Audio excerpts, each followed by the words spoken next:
Mani anu cat nampakannya anu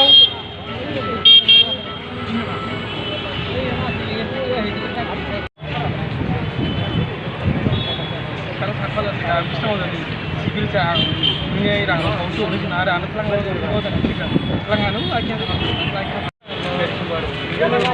tuh anu kontak aja dah kita mani mana bisa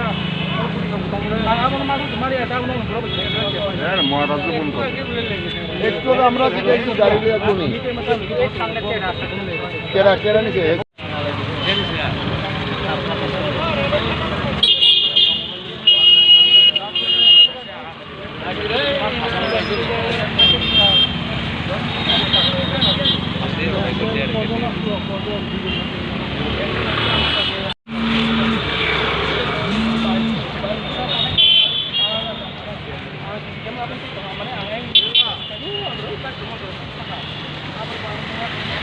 ঘটনাটা আমার থেকে মানে আমার ট্রাইবেলে একটু মানে কিছু থেকে আমি সিভিলটা মানে আমি সিভিল করছি এরপরে আমার থেকে তো মানে আসে আমরা ডাক দিয়েছি বলে আমার আমি বাদ খাই আসি হোটেল থেকে তারপরে আমরা ডাক দিয়েছি দিকে আমার কিছু আবার আমরাই ধরছি ব্যাগটা ব্যাগ দেওয়ার পরে আমি এরপরে আমরা ফিরে কিনেছিলাম মনে হয় মানে আর কি এরপরে আমরা বলছি ক্যাশ আসেনি ক্যাশ আসেনি তো আমি তো একটি সংগ্রহ ধরছি মানে পয়সা আর কি এরপরে কিছু করেছে আমরা বাটা থেকে 12,500 টাকা চুরি করে আনছি ঠিক করে কো আমরা পয়সা দিই জিনিস আমরা এরপরে আমি কইছি আমি তো চুরি করি না আমি তো মানুষের সাহায্য পাই না কি আমার বুড়ো লয়া আমি ইয়া করছি এরপরে আমরা কইছি আচ্ছা চলো আমরা যাচ্ছি এই ক্যান্সার হসপিটালে ইয়ে আছে মানে চার দোকান আমরা চা খাওয়াইছি চা খাওয়াই এরপরে আমরা অনেক ব্যাগ ট্যাগ সব চেক করছি মোবাইল টোবাইল সব দেখছি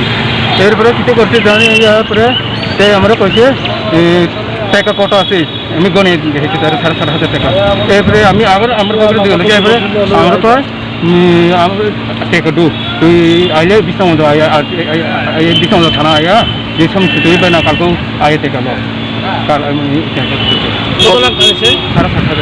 তুমি কেন আসছো টিভিতে? আমার বউ শরীর খারাপ অসুস্থ। কই বাড়ি তোমার? বিশ্বমন্দ পদ্মনগর। নাম কি তোমার? অময় দেবরমা। ওর নাম? সাম্পারি দেবরমা। যারা আইছে তারা তুমি চিনো নি? যারা মানে আমি দেখলে মুখ চিনি কিন্তু নাম জানি কয়জন আছিল তারা? একজন। তারা বাঙালি না ট্রাইবেল? ট্রাইবেল। এরপরে কি করছে?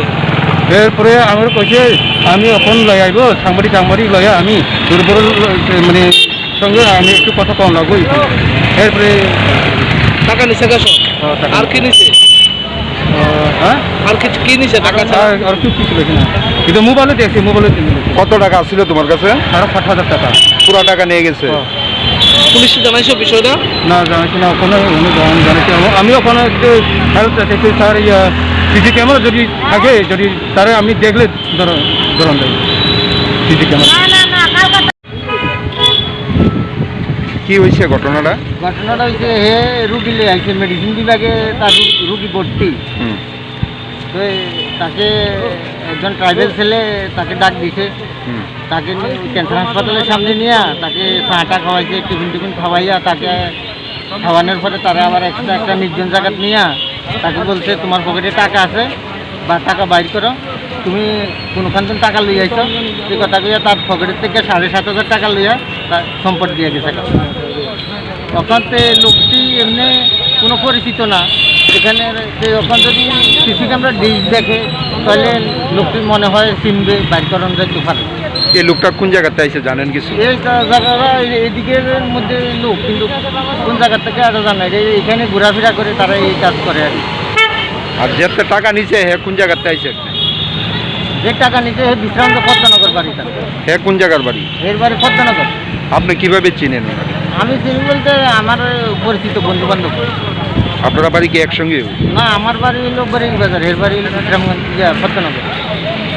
কত টাকা নিছে? 7,500। জীবিতে কি কারণে আসছিল? এ আইছে তার বোর চিকিৎসা করানোর লাগে, ভর্তি মেডিসিন বিভাগে। কি মনে হয় মানে রাজ্যের প্রধান রেফারেল জিবি হাসপাতালে এভাবে টাকা চিন্তাই করছে? দিদি হাসপাতালের মধ্যে আসলে চিন্তাবাদের দূরত্ব একটু বেশি, এই কারণে এখানে চক্র আছে। পুলিশ ইচ্ছা করলে এই চক্রটাকে ধরতে পারে। পুলিশে জানাইছেন এই বিষয়টা? পুলিশের কাছে তো গেছে, জানে।